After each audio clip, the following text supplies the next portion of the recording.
Assalamualaikum warahmatullahi wabarakatuh.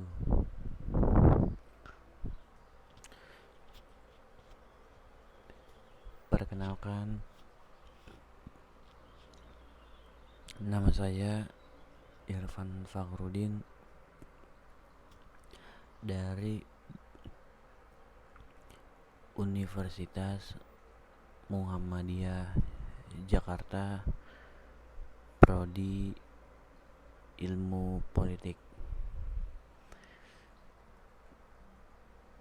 Pertama-tama, tujuan saya membuat daripada video ini untuk melengkapi tugas harian saya, yaitu mata kuliah kepemimpinan politik, dan akan saya upload ke laman channel YouTube pribadi saya.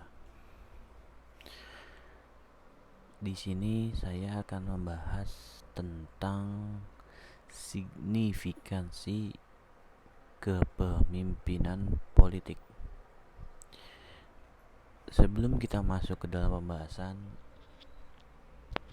alangkah baiknya kita membaca basmalah terlebih dahulu.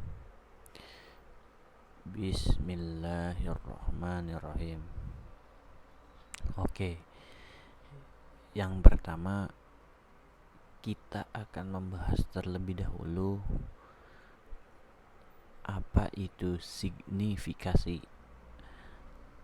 Signifikasi itu sendiri diambil dari kata signifikan atau signifikat lah, yang dimana signifikat itu sendiri artinya lebih terperinci atau lebih terfokuskan. Signifikan ya,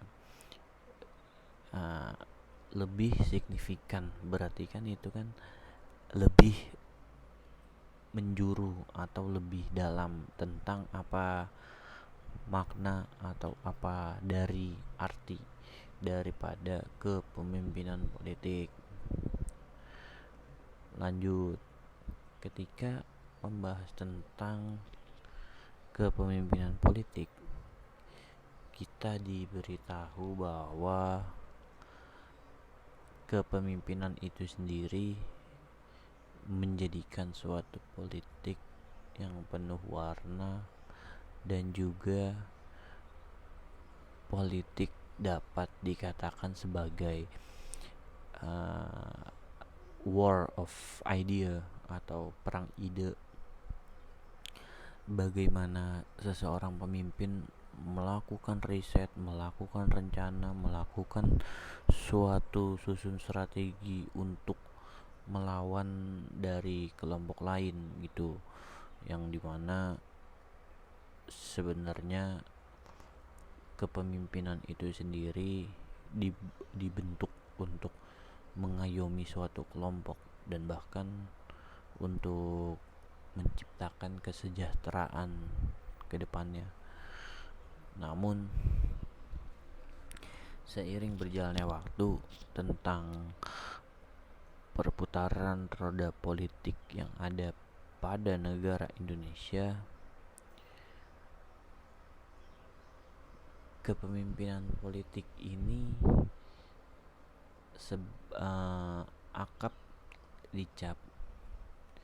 sering dicap tentang adanya perdebatan atau juga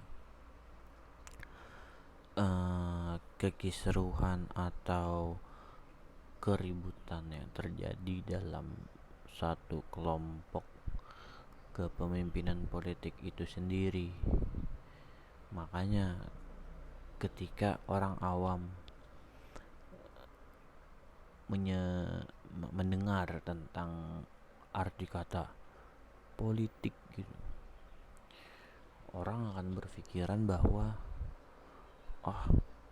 korupsi, kecurangan, orang-orang jahat, orang-orang mempunyai kepentingan sendiri.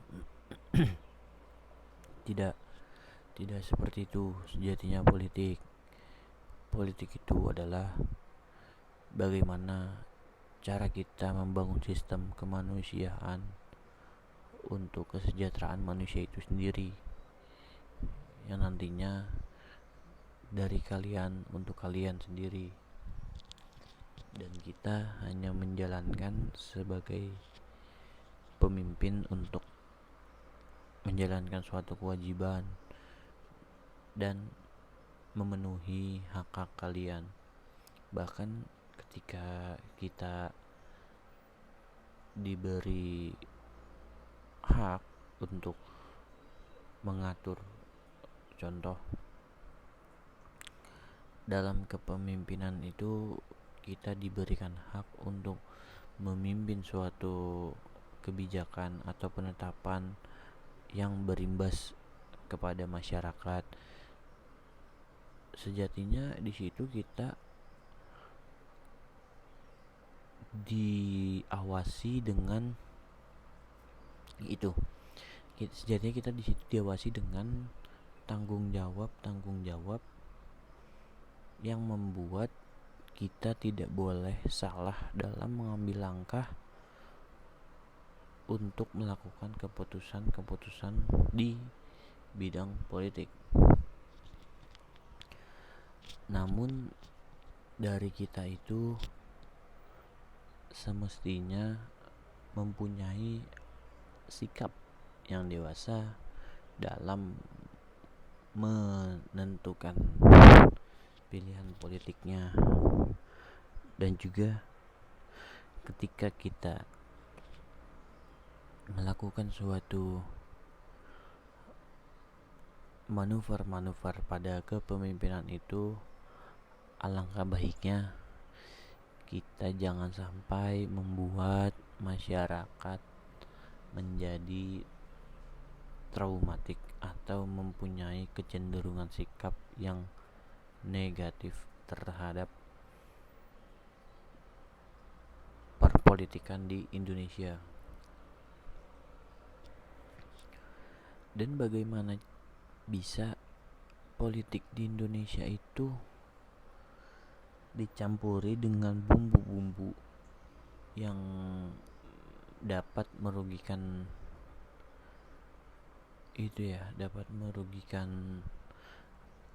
mindset orang-orang itu sendiri, dan yang misalnya seperti berpolitik itu sudah hal-hal yang masif, yang kotor, yang tidak sehat. Maka kewajiban seorang pemimpin adalah untuk membalikan pola pikir masyarakat. Agar apa? Agar masyarakat dapat menerima dengan baik. Contohnya dengan cara kita melakukan pendekatan terhadap masyarakat, kita akan mendapatkan nantinya suatu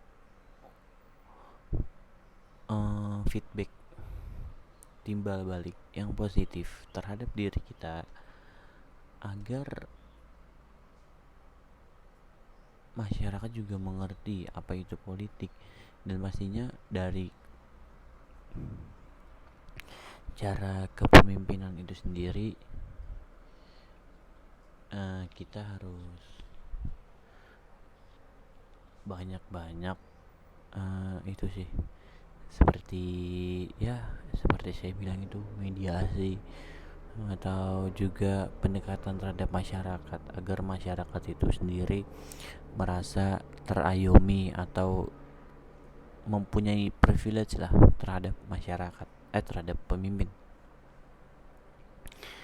Nah, ketika masyarakat sudah mendapatkan feel atau seperti ini, wah, saya tahu akan politik, bahwa politik itu tidak jahat, tidak semestinya mempunyai kepentingan sendiri di dalamnya, dan politik itu ternyata membangun, menciptakan, dan menertibkan suatu segala masalah yang terjadi di luar sana.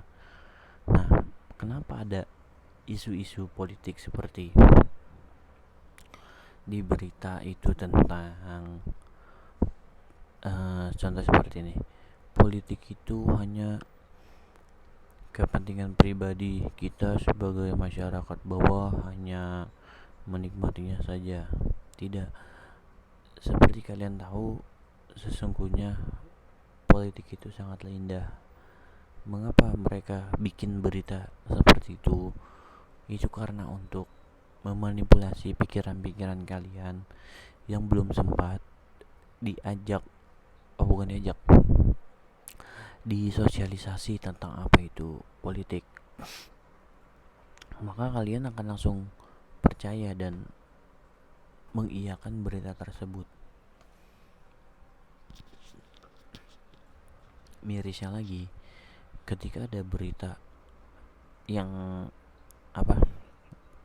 yang menggunakan judul seperti ini, gawat, politik di Indonesia sudah mulai kotor, misal seperti itu, dan ada warga yang hanya membaca judulnya saja, padahal itu daya tarik media untuk masyarakat membaca dari isi tersebut.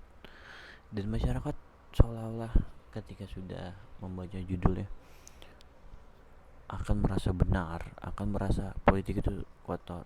Tidak, karena masyarakat hanya membaca judul dan mereka tidak mendalami apa isi dari berita tersebut. Seolah-olah ketika mereka membaca judul, mereka lah yang paling tahu dan mereka lah yang paling paham atau yang paling udah sering lah baca berita tersebut. Nah, itu banyak terjadi di Indonesia karena kurangnya sosialisasi berpolitik dalam masyarakat. Dan semestinya kalau di bidang warga itu sendiri, sebenarnya RT pun sudah dapat RT pun sudah mampu untuk bersosialisasi terhadap warganya untuk melakukan pendekatan berpolitik itu dalam bidang pertetanggaan. Itu RT sudah cukup bagi saya, karena dari hal-hal kecil dulu, dari RT main lagi ke tingkat atas, contoh ke rukun warga, dari warga ke kelurahan ke tingkat kecamatan, itu pastinya memiliki sumber-sumber yang berbeda dan akan diteruskan terhadap masyarakat yang tidak tahu tentang politik, yaitu dari RT tersebut. Dan pastinya sangatlah positif yang seperti itu dan harus kita dukung. Dan bagaimanapun juga perpolitikan di Indonesia tidak semuanya kotor dan tidak semuanya untuk kepentingan pribadi. Memang ada yang sebagian melenceng dari hakikat-hakikat berpolitik demi kepentingan pribadi dan mengandalkan semua cara yang ujung-ujungnya merugikan masyarakat. Ya, seperti itu. Mungkin memang berbeda setiap pendapat orang, setiap pikiran orang. Apa yang sudah kita tanamkan, sudah kita ajukan, itu seperti itu. Kayak orang berpikiran bahwa politik itu kotor, politik itu tentang itu sudah makanan sehari hari kepemimpinan. Bagaimana cara mendengarkan masyarakat yang kurang disosialisasi itu.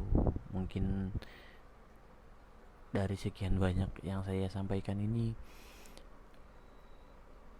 pernah kejadian juga di teman-teman, bagaimana teman-teman menanyakan tetangganya atau temannya tentang apa itu politik, bagaimana politik. Mungkin jawabannya seperti itu bila mana dia belum disosialisasi gitu. Oke, cukup segitu saja yang dapat saya sampaikan. Bila mana ada kekurangan atau keterlibatan kata-kata yang kurang enak didengar di telinga, saya mohon maaf. Billahi taufik wal hidayah. Wassalamualaikum warahmatullahi wabarakatuh.